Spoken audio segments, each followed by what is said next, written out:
my ex-husband's house, I saw my daughter's back fully covered in red ink. His girlfriend laughed. It's just a few tattoos. I took one look at her and said, I'm so glad you did this. I pick Kay up every other Sunday at 6 p.m. from Jacques' house. But last week when I knocked, Kay didn't run to the door like she usually does. I found her in the living room wearing Jacques' oversized hoodie, facing away from me. Cassie, Jacques' girlfriend, stood there grinning. We had some girl time at my shop. Kay twisted away when I tried to hug her. Something was very wrong. Take off your hoodie, sweetie, I said. She shook her head, tears starting. Cassie laughed.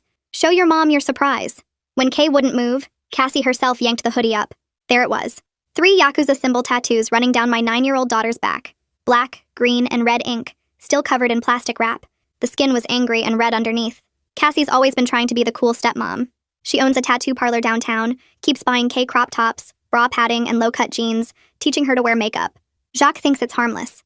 But this crossed every line. She said she wanted to be tough like in the movies. Cassie said, it means she's a warrior now. She showed me her phone proudly. It was a video of Kay crying, trying to pull away from the tattoo table while Jacques held her shoulders and Cassie worked the needle. Stop being such a baby. These symbols mean you're strong. Kay's voice in the video, begging. I don't want to be strong.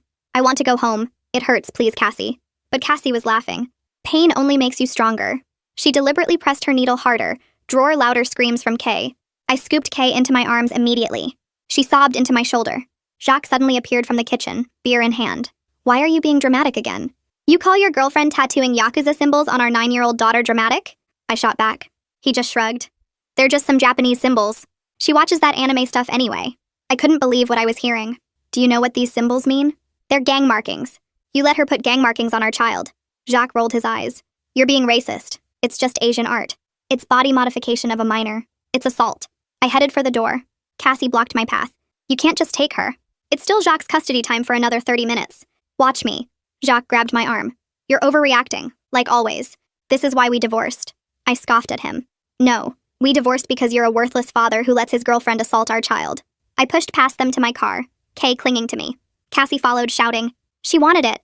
She begged for it. I looked right at her. I don't care. Oh, and by the way, I transformed my face into a smile. I'm so glad you did this. Cassie's face changed immediately. Wait, what? What do you mean you're glad I did this? You were just mad about it a second ago? I know. See you later. I drove off without saying another word, leaving Jacques and Cassie absolutely panicking. Their texts flooded in before I even got home. What do you mean you're happy? Why are you glad? But I didn't respond. Seeing their panic, I turned my phone off and just let them spiral. I researched online about all the best ways to heal tattoos, what to do to decrease visibility, and held Kay while she cried. All the meanwhile, my phone was now blowing up with my extended family. Everyone begging me to tell them what I meant when I said I was glad. How could I be? My daughter had just been tattooed with Yakuza symbols. I decided to just ignore everyone and continue planning on my next steps, when the next morning, Jacques and Cassie showed up to our house unannounced. I sent Kay upstairs before answering. What do you mean you're glad? Cassie was still yelling. Come in and I'll show you. That stumped them both. Like deer in headlights, they stared at me wondering what I had inside the house. I told them I wasn't lying when I said I was happy about the tattoos, and that I even got a special gift to thank them. All they had to do was follow me into the living room. You're scaring me, Jacques said. But I didn't respond. Simply took his hand and slowly led them inside. Past the staircase, past the stairwell where Kay and I kept our shoes, past the downstairs bathroom where Kay spent 4 hours crying last night.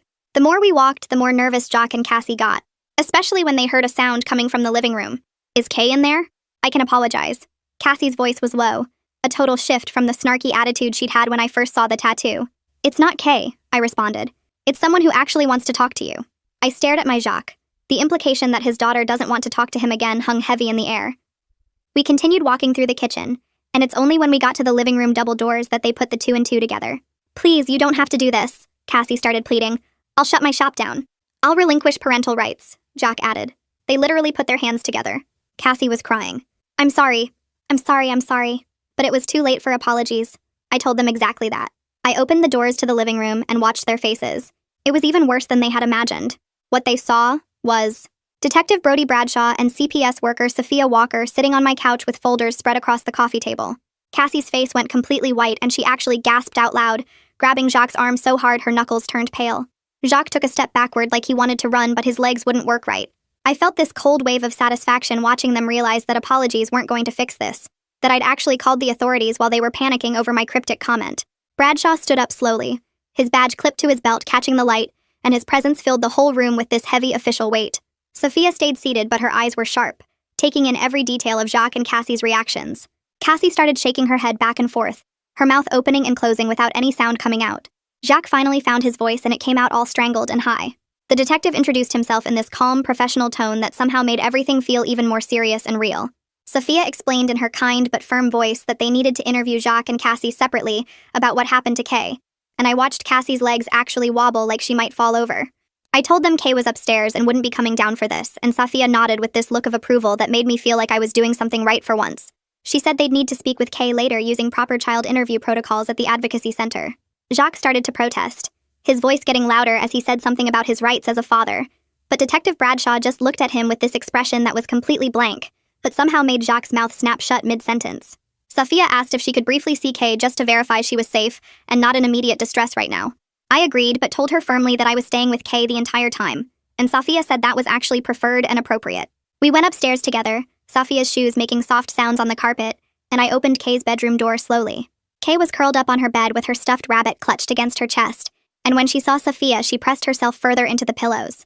Sophia stayed near the doorway, keeping her voice gentle and quiet as she asked Kay if she was okay, and if she needed anything right now. Kay just shook her head without speaking, and reached one hand out toward me. I sat on the edge of her bed, and she immediately grabbed onto my arm, and Sophia made some notes on a small pad, before telling Kay very softly that she was safe now. We went back downstairs where Detective Bradshaw was already separating Jacques and Cassie into different rooms, and I could hear Cassie's voice getting high and panicky from the dining room. The detective asked me to come into the kitchen with him while Sophia stayed to monitor the others. He pulled out his phone and asked me to show him any messages I'd received after leaving Jacques' house yesterday. I scrolled through the flood of panic texts, screenshot after screenshot of them begging to know what I meant about being glad this happened. Bradshaw photographed each message carefully with his phone, the camera clicking over and over. He asked me to describe exactly what I saw when I picked up Kay, and I walked him through every single detail, including the video Cassie had proudly shown me on her phone. My voice stayed steady as I described Kay crying and trying to pull away from the tattoo table, while Jacques held her shoulders down. Bradshaw's expression didn't change, but he wrote everything down in precise detail, occasionally asking clarifying questions about timing or exact words that were said. Sophia came in after the detective finished taking my statement, and she explained that Kay would need a medical examination to document the injuries properly. Her voice stayed professional but kind, as she told me these steps were necessary to build a proper case and make sure Kay stayed safe. I felt my hands start shaking again, this tremor I couldn't quite control, but I nodded and asked when we needed to do this. Sophia said we could go right now if I was ready, that she'd already called ahead to an urgent care clinic 2 blocks away. We took Kay in my car and she sat in the back seat clutching her rabbit and not saying anything. The doctor at the clinic specialized in documenting child abuse cases, and she was incredibly gentle with Kay, explaining everything before she did it. She carefully lifted Kay's shirt and photographed the tattoos from multiple angles, the camera flash making Kay flinch each time. The doctor noted the inflammation in her report, the way Kay's skin was still angry and red around the ink, and she asked Kay to point to where it hurt the most. Kay's voice was so quiet when she answered that the doctor had to lean in close to hear. The doctor gave us detailed aftercare instructions for the healing process, and wrote a prescription for antibiotic ointment to prevent infection.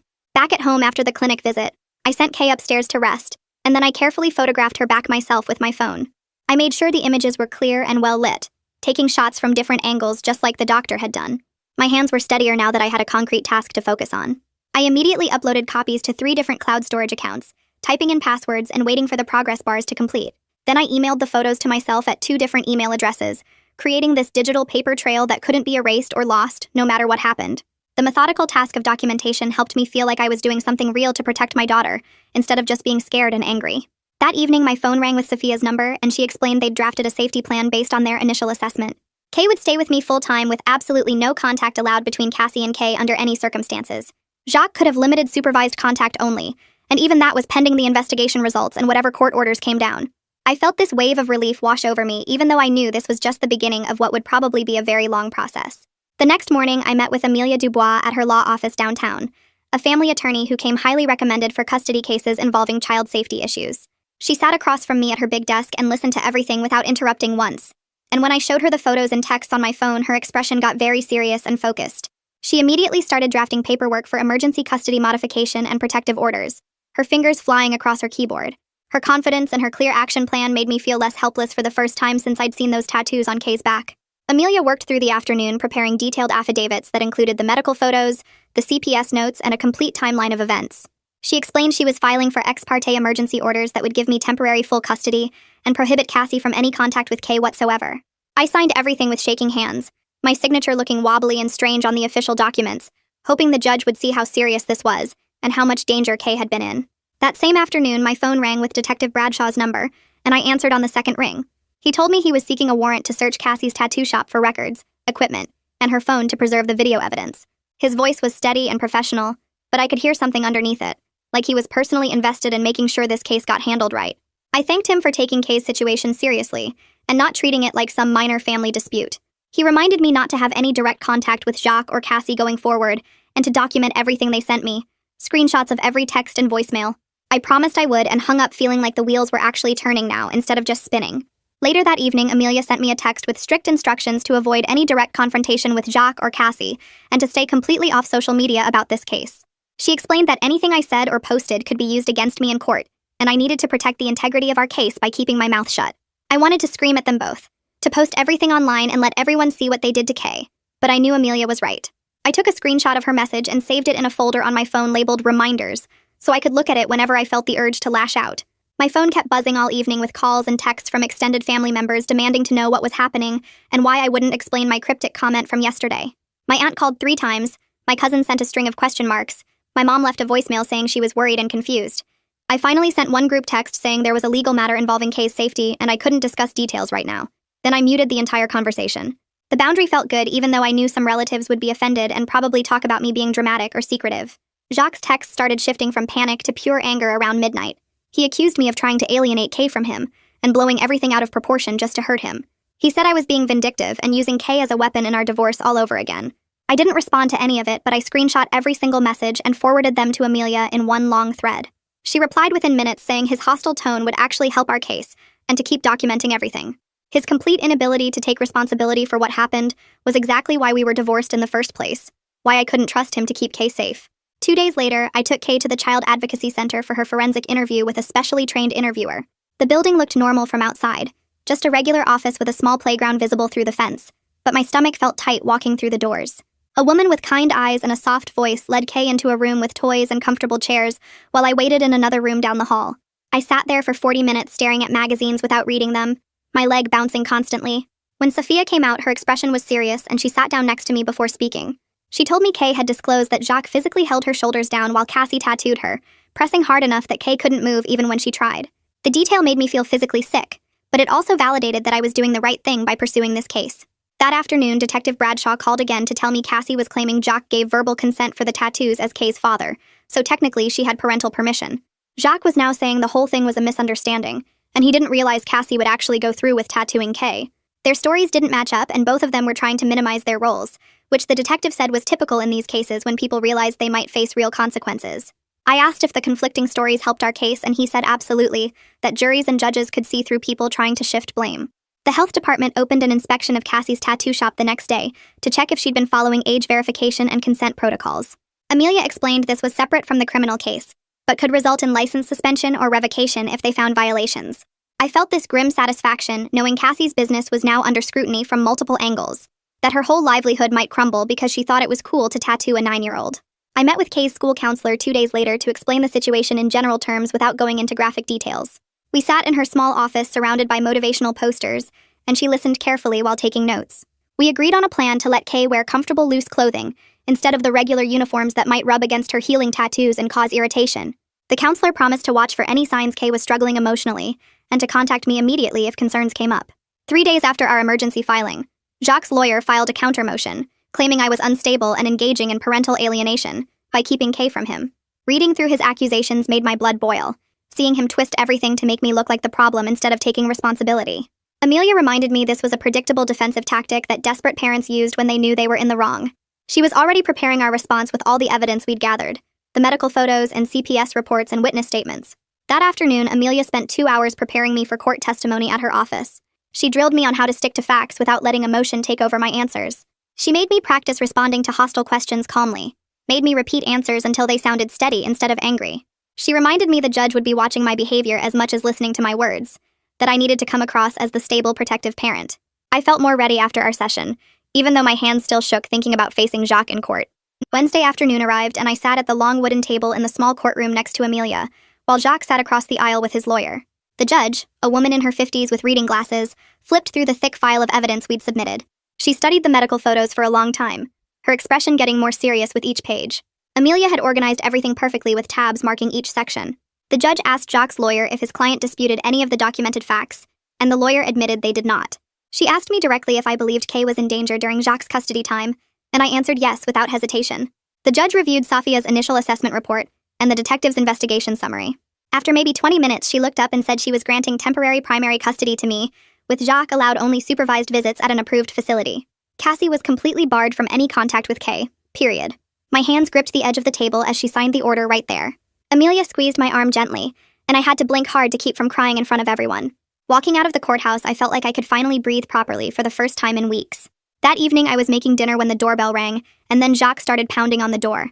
His voice was loud and angry, yelling that he needed to talk to me right now about the court order. I could see him through the window, and neighbors were starting to look out from their porches. I stayed inside with the door locked and called Detective Bradshaw's number from my contacts. He answered on the second ring, and I explained what was happening. He said he'd send a patrol officer right away, and to stay inside and keep documenting. The officer arrived within 10 minutes, and I watched through the window as he talked to Jacques on the porch. The officer's hand stayed near his belt, and his posture was firm. He pointed down the street, and Jacques finally left, but not before yelling something I couldn't hear. The officer came to my door, and I let him in to take my statement. He wrote everything down in his notebook and told me this would go in the case file as a violation of the protective order's spirit. Later that night, I was scrolling through my phone when I saw Cassie had posted on social media. Her post talked about being targeted by a witch hunt and how people rushed to judge without knowing the full story. She used phrases like my truth and unfair attacks, without naming anyone specifically. My finger hovered over the reply button, and I wanted to screenshot the video of Kay crying and post it for everyone to see. But I remembered Amelia's warning about staying off social media and not engaging. I closed the app and put my phone face down on the counter. Let Cassie dig her own hole while I focused on keeping Kay safe. The next morning, Safia knocked on our door for her scheduled home visit. She walked through our house with a clipboard, looking at everything with professional eyes. She checked that Kay had her own bedroom with clean sheets and her stuffed animals arranged on the bed. She opened our refrigerator and pantry to see we had proper food. She asked about my work schedule and how I managed childcare when I was at the office. She wanted to know Kay's daily routine from wake up to bedtime. At the end, she sat at our kitchen table and told me everything looked stable and appropriate. She said she could see Kay felt safe here, and that I was providing a good home environment. The validation made my shoulders relax a little. 2 days later, I took Kay to her first appointment with Dong, the child therapist Safia had recommended. His office was in a quiet building with a waiting room full of toys and books. Dong came out to meet us, and he had a gentle voice and warm smile. He explained to Kay that they would work together to help her feel better about what happened. Kay stayed close to me at first, barely looking at him, but he was patient and didn't push. He showed her his office, which had art supplies and a sand tray and comfortable chairs. By the end of the hour, Kay was talking a little bit, answering his questions in quiet words. He gave me homework about how to support her healing at home, things like validating her feelings and maintaining predictable routines. Detective Bradshaw called me that afternoon while I was picking Kay up from the school. He told me they'd executed the search warrant at Cassie's tattoo shop that morning while she was there with clients. Officers had seized her record books, consent forms, and computer files. He said they found no documentation at all for Kay. No minor consent forms or proper parental permission papers. The lack of paperwork strengthened the case that Cassie knew exactly what she was doing was wrong. I thanked him for the update and felt this cold satisfaction knowing the evidence kept building. The next day, Amelia called to tell me the health department had sent Cassie a notice about an administrative hearing. They'd cited her for multiple violations, including bad record keeping and failure to verify age and consent properly. The notice imposed immediate demands that she fix her procedures right away, or face license suspension. Amelia had gotten a courtesy copy since it related to our case. I felt like the system was actually working for once. Like all these different agencies were holding Cassie responsible from every angle. That evening, my sister called for the third time that week to give me her opinions about how I should handle Jacques. She thought I was being too harsh and that Kay needed her father in her life. I finally told her firmly that I had a lawyer and a plan, and I needed her to either support me quietly or step back completely. She got hurt and said she was just trying to help. I said I knew, but I needed less advice and more trust right now. She agreed to stop, but I could hear in her voice she was upset. After I hung up, I felt lighter though, like setting that boundary had lifted weight off my shoulders. The first supervised visit got scheduled for Saturday at a neutral visitation center across town. Kay dreaded it all week, getting quiet whenever I mentioned it. Dong helped her practice what to say if she felt uncomfortable during the visit. He taught her a code word, pineapple, that she could use to signal the supervisor she needed the visit to end right away. I packed her favorite stuffed rabbit in a small bag and reminded her over and over that she was safe, and I'd be right outside in the waiting room the whole time. Saturday morning, we drove to the visitation center and met Stella, the court-appointed supervisor. She had kind eyes but a serious manner. She explained the rules to Kay about the code word and showed her the observation window where I'd be watching. The visit itself was hard to watch through that window. Jacques tried to act like everything was normal, asking Kay about school and her friends, but he kept saying things like Cassie made a mistake, and everyone just needed to move on now. Kay sat with her arms crossed tight against her chest and barely spoke. She gave one-word answers and wouldn't look at him. Stella sat in the corner taking detailed notes on her tablet about everything Jacques said and how Kay responded. I could see Kay's body language getting more closed off as Jacques kept trying to minimize what had happened instead of actually apologizing. After 20 minutes, Jacques stood up and walked toward the door, the visit ending early because Kay refused to engage. I grabbed my bag and headed to the lobby to collect her, watching through the glass as Stella wrote notes on her tablet. That's when a silver sedan pulled into the parking lot outside. My stomach dropped. Cassie got out of the driver's seat and started walking toward the building entrance. Stella noticed immediately through the front windows and moved fast, pushing through the door before Cassie could reach it. I pressed closer to the glass to hear. Stella held up one hand, and her voice carried through the door. The protective order prohibited any contact with Kay or presence at designated locations. Cassie's face crumpled and she started crying, her hands reaching out. She just wanted to apologize, she kept saying. She needed Kay to know she was sorry. Stella stepped between Cassie and the building, physically blocking the entrance. She needed to leave now or the police would be called for violating a court order. Cassie backed toward her car but kept yelling across the parking lot about how she never meant to hurt anyone, and this wasn't fair. I pulled Kay close to my side as we watched through the window, feeling her body tense against me. Stella stood firm until Cassie finally got in her car and drove away. Back inside, Stella immediately pulled out her tablet and started typing up an incident report. She explained this would go directly to the court and our lawyers, documenting that Cassie couldn't respect basic boundaries even when legally ordered. I thanked her and got Kay to the car as quickly as possible. 3 days later, Detective Bradshaw called and asked me to come to the station. I arranged for my sister to watch Kay and drove downtown to meet him in a small conference room. He had folders spread across the table and a serious expression. He walked me through the charges he was recommending to the district attorney. Endangering the welfare of a child was the primary charge, based on Cassie tattooing a minor without proper consent and causing physical harm. Unlawful tattooing of a minor was a specific statute violation in our state. Misdemeanor assault covered the physical pain and injury Kay experienced. He was careful to explain these were recommendations, not guarantees, and the DA would make the final charging decision. But his tone suggested he believed the evidence was strong enough to pursue. I felt this wave of relief wash over me, knowing real consequences might actually happen. At the same time, exhaustion hit me hard, the weight of everything we'd been through settling on my shoulders. Detective Bradshaw noticed and pushed a box of tissues across the table. He told me the process would take time, but they had solid documentation and witness statements. I nodded and wiped my eyes, trying to pull myself together. The next afternoon, Amelia called me into her office to discuss our legal options beyond the custody case. She had spreadsheets printed out with itemized costs, medical expenses from the urgent care visit and follow-up appointments, therapy costs for Kay's ongoing treatment with Dong, projected expenses for future tattoo removal procedures which would require multiple sessions over several years. She proposed filing a limited civil claim against Cassie and potentially Jacques to recover these costs. I sat there staring at the numbers, feeling conflicted.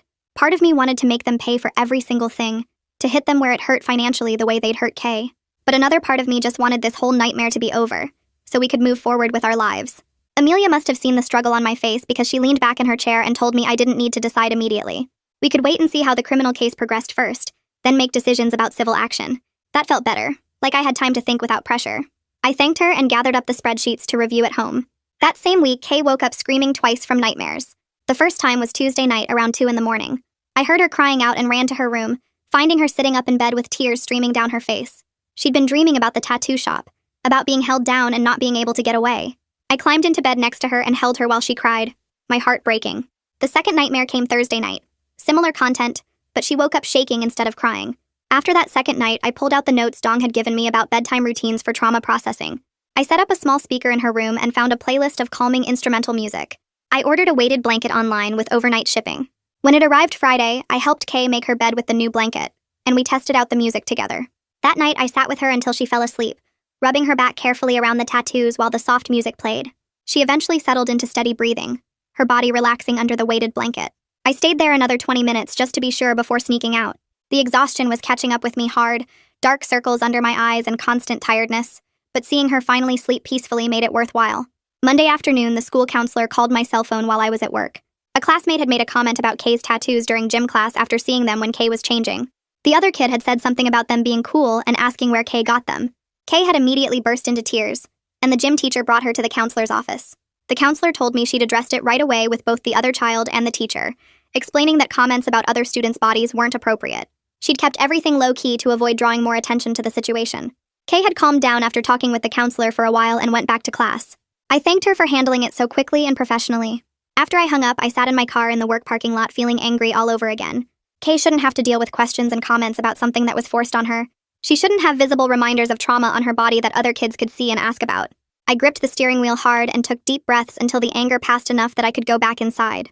2 days later, a thick envelope arrived in the mail from the health department.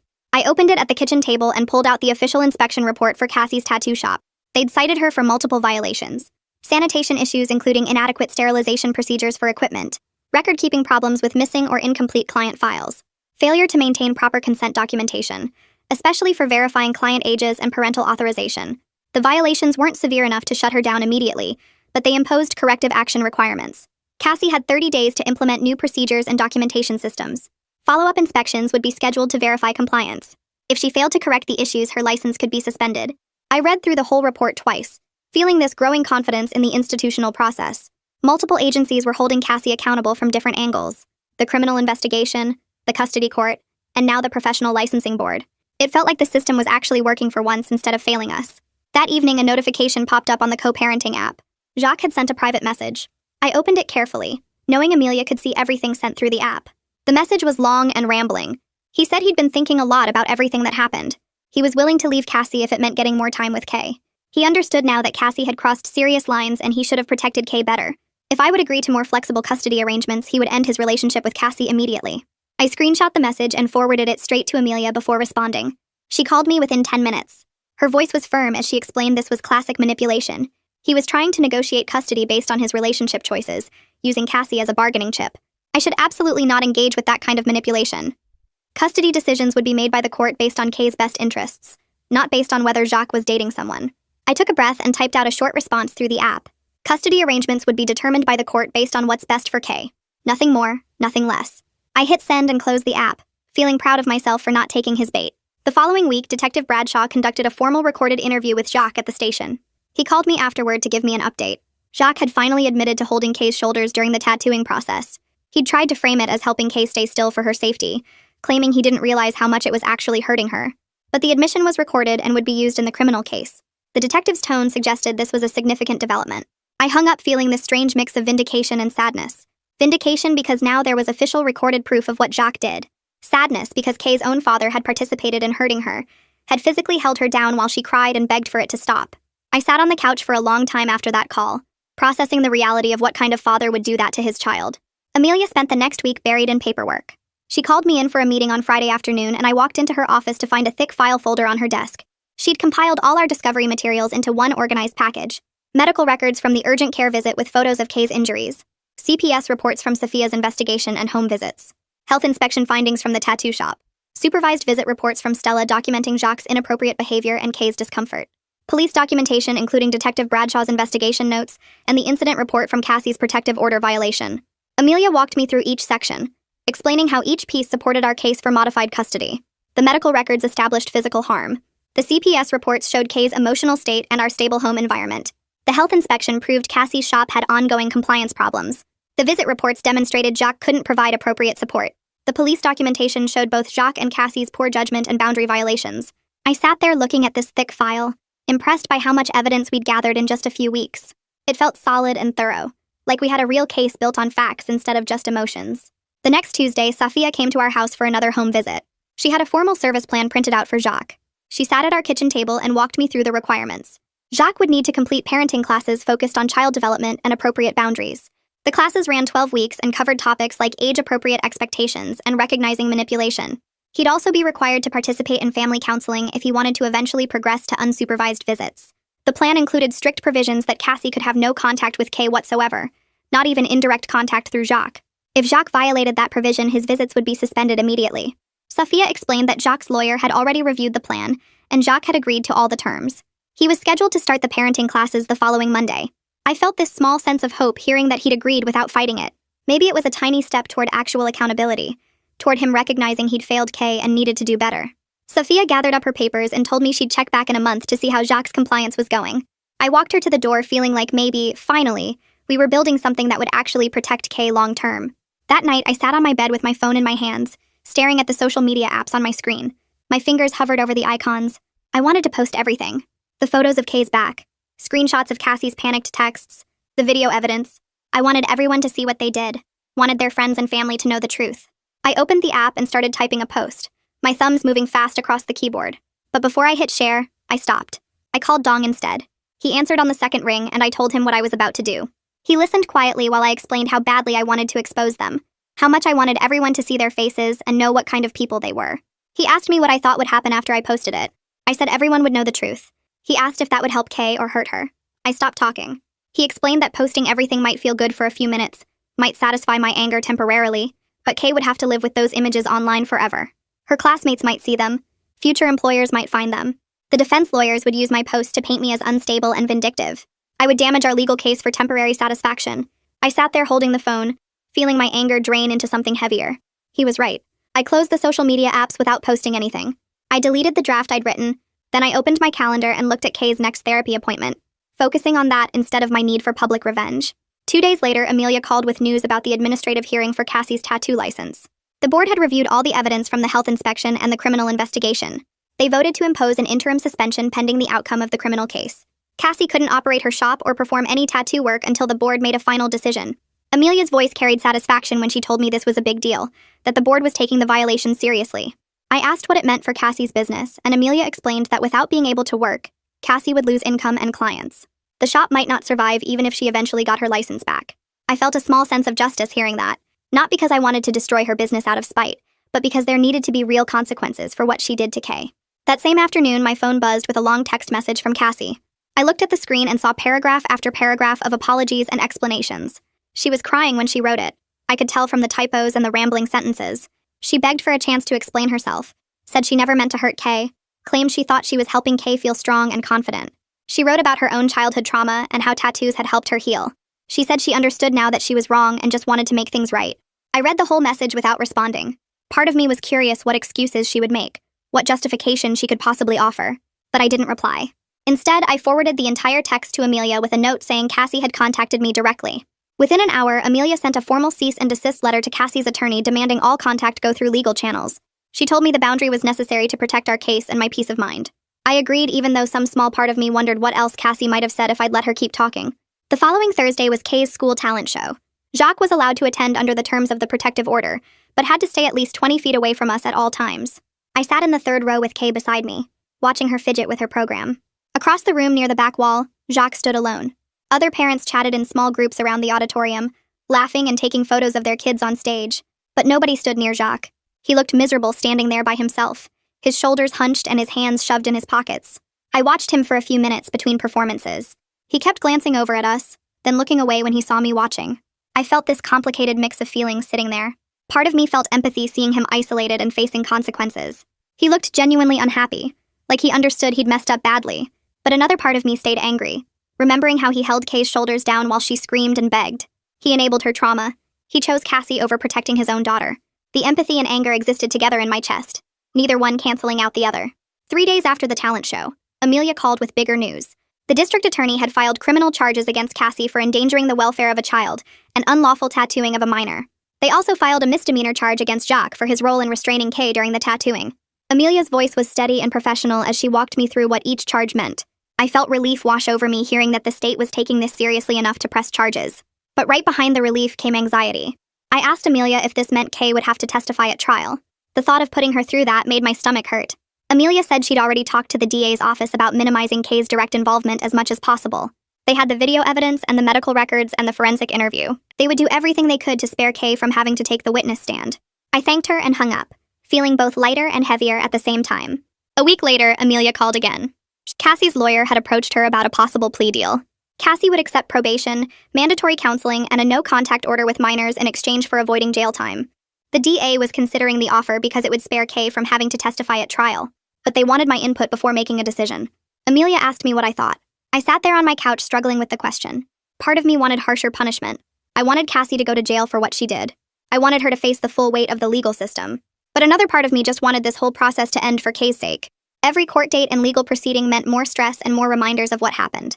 If a plea deal could end things faster and keep Kay off the witness stand, maybe that was worth accepting even if it meant Cassie got off easier than she deserved. I told Amelia I needed time to think about it.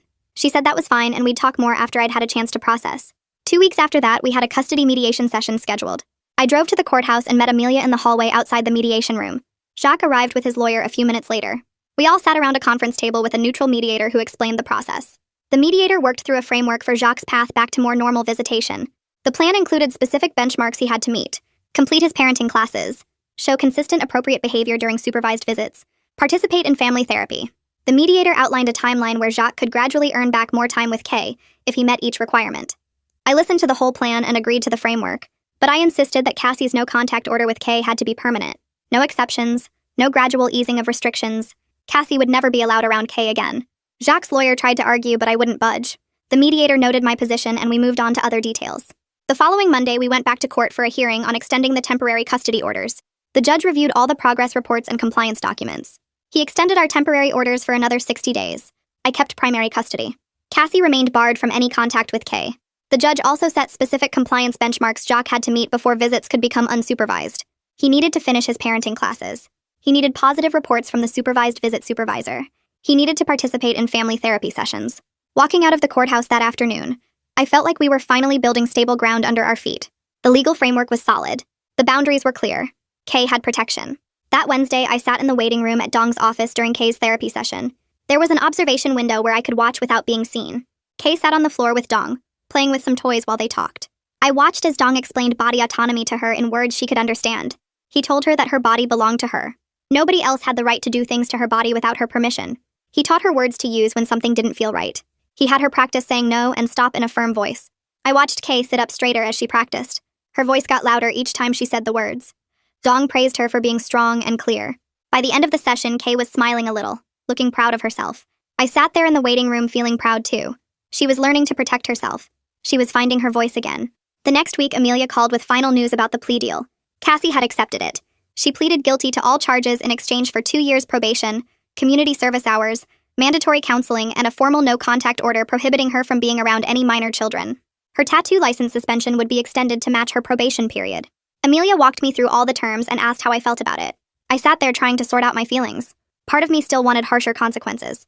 I wanted Cassie to face jail time for what she did, but another part of me felt relieved that Kay wouldn't have to testify. The process could end now instead of dragging on for months through a trial. Cassie would have a criminal record. She couldn't work with kids. Her business was essentially over. Those were real consequences, even if they weren't as severe as I'd wanted. I told Amelia the resolution felt bittersweet, but I could accept it. She said that was a healthy way to look at it, and we'd move forward from here. Over the next few weeks, Jacques actually followed through with his parenting class requirements. I got updates from Stella after each supervised visit, and she reported small but real changes in how he acted around Kay. He stopped making excuses about what happened. He stopped saying things like it was just a mistake or everyone overreacted. During one visit, he told Stella directly that he messed up bad and should have protected Kay instead of holding her down. Stella wrote all of this in her reports and sent copies to me in the court. I read through them carefully, looking for signs he was just saying what people wanted to hear. But the consistency across multiple visits made me think maybe he was actually getting it. I stayed cautious, though. Words were easy. Actions over time would prove if he really changed. Still, I appreciated that he was participating instead of fighting the whole process. That was more than I expected from him, honestly. I met with Amelia at her office to file the civil claim against Cassie and Jacques. We sat at her conference table with all the receipts and invoices spread out in front of us. Medical bills from the urgent care visit, therapy costs from Dong's sessions, prescriptions for the antibiotic ointment, estimates for future tattoo removal procedures. Amelia typed everything into her laptop while I organized the papers into neat stacks.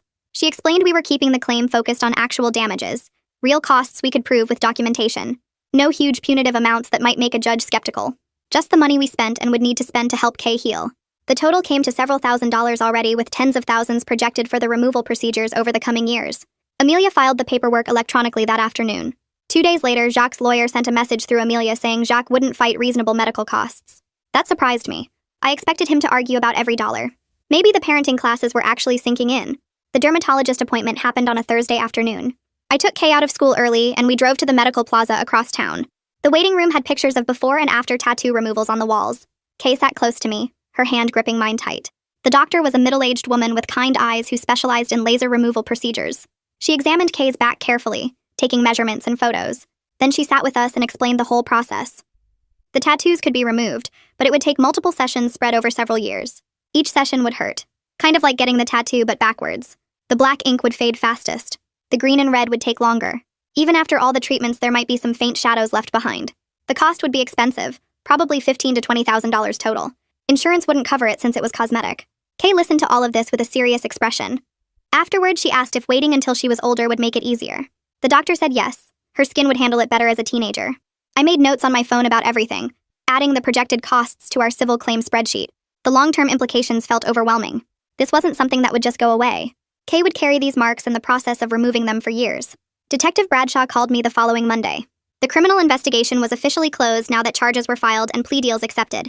He thanked me for being cooperative throughout the process and keeping good documentation. Then he told me about Yvette Gentry, a victim advocate who worked with families dealing with child abuse cases. He gave me her contact information and said she could help connect us with support groups and resources for long-term healing. I thanked him for taking Kay's case seriously. A lot of people might have brushed this off as a custody dispute or overreaction, but he treated it like the assault it was. He told me he had daughters himself and couldn't imagine someone doing this to them. We said goodbye and I saved Yvette's number in my phone. Later that week, I called her and we set up a meeting. She sent me links to support groups for parents of abused children and information about trauma-informed parenting techniques. Having these resources made me feel less alone in figuring out how to help Kay heal. Sophia showed up for the quarterly CPS review on a Wednesday morning. She sat in my living room with her folder of notes and went through her checklist. How was Kay doing in the school? Was she attending therapy regularly? Were the supervised visits happening on schedule? Was our home environment stable? I answered each question and showed her Kay's recent report card and the calendar where I tracked all her appointments. Sophia reviewed everything carefully. Then she told me her recommendation. Jacques' compliance had been decent overall. He completed his first round of parenting classes. The supervised visit reports showed improvement in his behavior. She would recommend continued supervised visitation until he finished his full program requirements. No unsupervised time yet. The structure felt right to me. It gave Jacques a clear path forward if he kept working on himself, but it also kept Kay protected while he proved he could maintain the changes. Before Sophia left, she told me I'd done an excellent job advocating for Kay while working within the system. That meant a lot coming from someone who saw hundreds of cases. I wasn't perfect, but I was trying my best to do right by my daughter. Amelia suggested we switch to a co-parenting app for all communication with Jacques. She sent me the download link and helped me set up my account. The app documented every message with timestamps and prevented anyone from deleting conversations. It also had built-in filters that flagged hostile or inappropriate language. Within a day of switching over, the constant barrage of angry texts from Jacques stopped completely. Instead, I got brief factual messages through the app. Visit time confirmed for Saturday at 2. Kay left her jacket at the center. Can you bring her inhaler to next visit? Just simple logistics about Kay's needs and schedule. No accusations, no defensive rants, no attempts to rehash the past. The reduction in conflict made daily life noticeably calmer. I could check the app once or twice a day instead of having my phone blow up constantly. It removed so much stress from the situation. Kay had therapy every Tuesday afternoon. I usually sat in the waiting room, but sometimes Dong let me observe through the one-way window. This particular session, Kay was talking about the day she got the tattoos. She told Dong she remembered feeling scared when Jacques held her shoulders down. His hands were heavy on her and she couldn't move. She tried to twist away, but he held her still. Cassie kept telling her to stop being a baby. Kay's voice got quieter as she talked about it. I sat there in the observation room listening to my daughter describe her father restraining her while his girlfriend hurt her. My hands clenched into fists. My jaw tightened. But I stayed quiet and still. I didn't burst into the room or start crying or let my anger show. After the session ended, Dong came out to talk to me. He said my steady presence during these disclosures was helping Kay feel safe enough to process what happened. She needed to know she could share these hard memories without me falling apart. I was learning to hold space for her pain without letting my own rage take over. It wasn't easy. Every detail made me want to scream. But Kay needed me to be her anchor, not another storm she had to weather. 3 weeks after filing the civil claim, Amelia called with news about a settlement offer. Cassie's insurance company wanted to settle rather than go to trial. They would cover all of Kay's medical and therapy expenses. They would pay a significant portion of the projected tattoo removal costs, around $12,000. As part of the settlement terms, Cassie's tattoo shop would close permanently. Her business license would be surrendered. Amelia walked me through the offer carefully. It wasn't everything we asked for, but it was substantial. Most importantly, it meant Kay wouldn't have to testify or relive the trauma in court. I thought about it for a day, talked it over with my sister, prayed about it. Then I told Amelia to accept the settlement. The money would lift a huge financial burden. Knowing Cassie's shop was closing gave me some satisfaction. She wouldn't be able to hurt another child the way she hurt Kay. The settlement papers arrived by courier 2 days later. I signed them and sent them back. The check came a week after that. I deposited it immediately into a dedicated account for Kay's medical expenses. No amount of money could fix what Kay went through, but at least we had resources now to help her heal. The final custody hearing happened on a cold morning in November. I wore my best professional outfit and met Amelia outside the courthouse. We went through security and took the elevator up to family court. The courtroom was smaller than I expected. Just the judge's bench, a few tables, and some chairs for observers. Jacques sat with his lawyer on one side. I sat with Amelia on the other. The judge reviewed all the evidence we'd submitted over the past months. Medical records, CPS reports, supervised visit evaluations, parenting class certificates, therapy progress notes. She asked a few clarifying questions. Then she issued her ruling. I was designated primary custodial parent. Jacques would have supervised visits for the next 6 months. After that, he could petition for unsupervised time if he completed all his requirements and maintained appropriate behavior. The supervisor would need to submit positive reports. He would need to continue therapy. Cassie's no-contact order with Kay was made permanent. She could never be around Kay again. The judge signed the order and handed copies to both lawyers. I walked out of that courthouse feeling like we finally had solid legal protection in place. The custody arrangement was clear. The boundaries were enforced. Kay had the structure and safety she needed. Dong called me that evening after Kay's session. He wanted to give me an update on her progress. Her sleep had improved significantly over the past month. The nightmares were less frequent, maybe once a week instead of every night. She was using the coping strategies he taught her when triggers came up. Deep breathing, grounding techniques, talking about her feelings instead of holding them in. She still had hard days where everything felt overwhelming, but those days were becoming less common. Kay was starting to talk about the future without constant fear. She mentioned wanting to try out for the school play next semester. She asked about summer camp options. She made plans with friends for sleepovers. These were signs that she was rebuilding her sense of safety and normalcy. Dong emphasized the progress was real and earned through hard work. It wasn't magical or complete. Kay would probably always carry some effects from the trauma, but she was genuinely better. She was healing. Hearing that made everything we'd been through feel worth it. I built a routine that actually worked. Tuesday and Thursday afternoons became Kay's therapy time with Dong, and I started seeing someone too on Monday mornings before work. My boss let me adjust my schedule so I could make the appointments without stress. I stopped answering my sister's calls when she wanted to gossip about Jacques, just sent a text saying I needed space. My friend Maria came over every Sunday for coffee and never once asked about the legal stuff unless I brought it up first. Life felt manageable in a way it hadn't since this whole thing started. I could get through a full workday without my phone blowing up. Kay could go to the school without me worrying constantly about what might happen. We had clear rules and everyone knew what to expect. 3 weeks later, Dong called to tell me Jacques had submitted an apology letter as part of his therapy homework. It came through Dong's office like it was supposed to, respecting the boundary about no direct contact with Kay outside supervised visits. Dong asked if I wanted to review it first, but I told him to handle it with Kay privately since it was really for her. He met with Kay the next day and explained what the letter was. She listened to him describe it and then said she wasn't ready to read it yet. Dong told me she seemed calm about the decision, not upset or angry, just clear that she needed more time. He respected her choice completely and told her the letter would be there whenever she felt ready. They scheduled a review meeting for 2 months from now, after Jacques finished his full program. Kay seemed okay with having that timeline, knowing there was a plan, but no pressure. Every night before bed, I helped Kay apply the healing ointment to her tattoos. The angry red had faded to pink, and the black ink wasn't as sharp as it used to be. They were still there, still visible reminders of what happened, but they were slowly getting better. Our house felt calm now with routines Kay could count on. Dinner at 6, homework after, bath time at 8, then I tucked her in with her stuffed rabbit. She fell asleep peacefully most nights without the nightmares that used to wake her up screaming. I sat on the edge of her bed watching her breathe slowly and evenly, feeling grateful we made it through the worst part, and built something stable and safe on the other side. That's the full story and the lesson wrapped together. I love when a simple story turns into something we can actually learn from.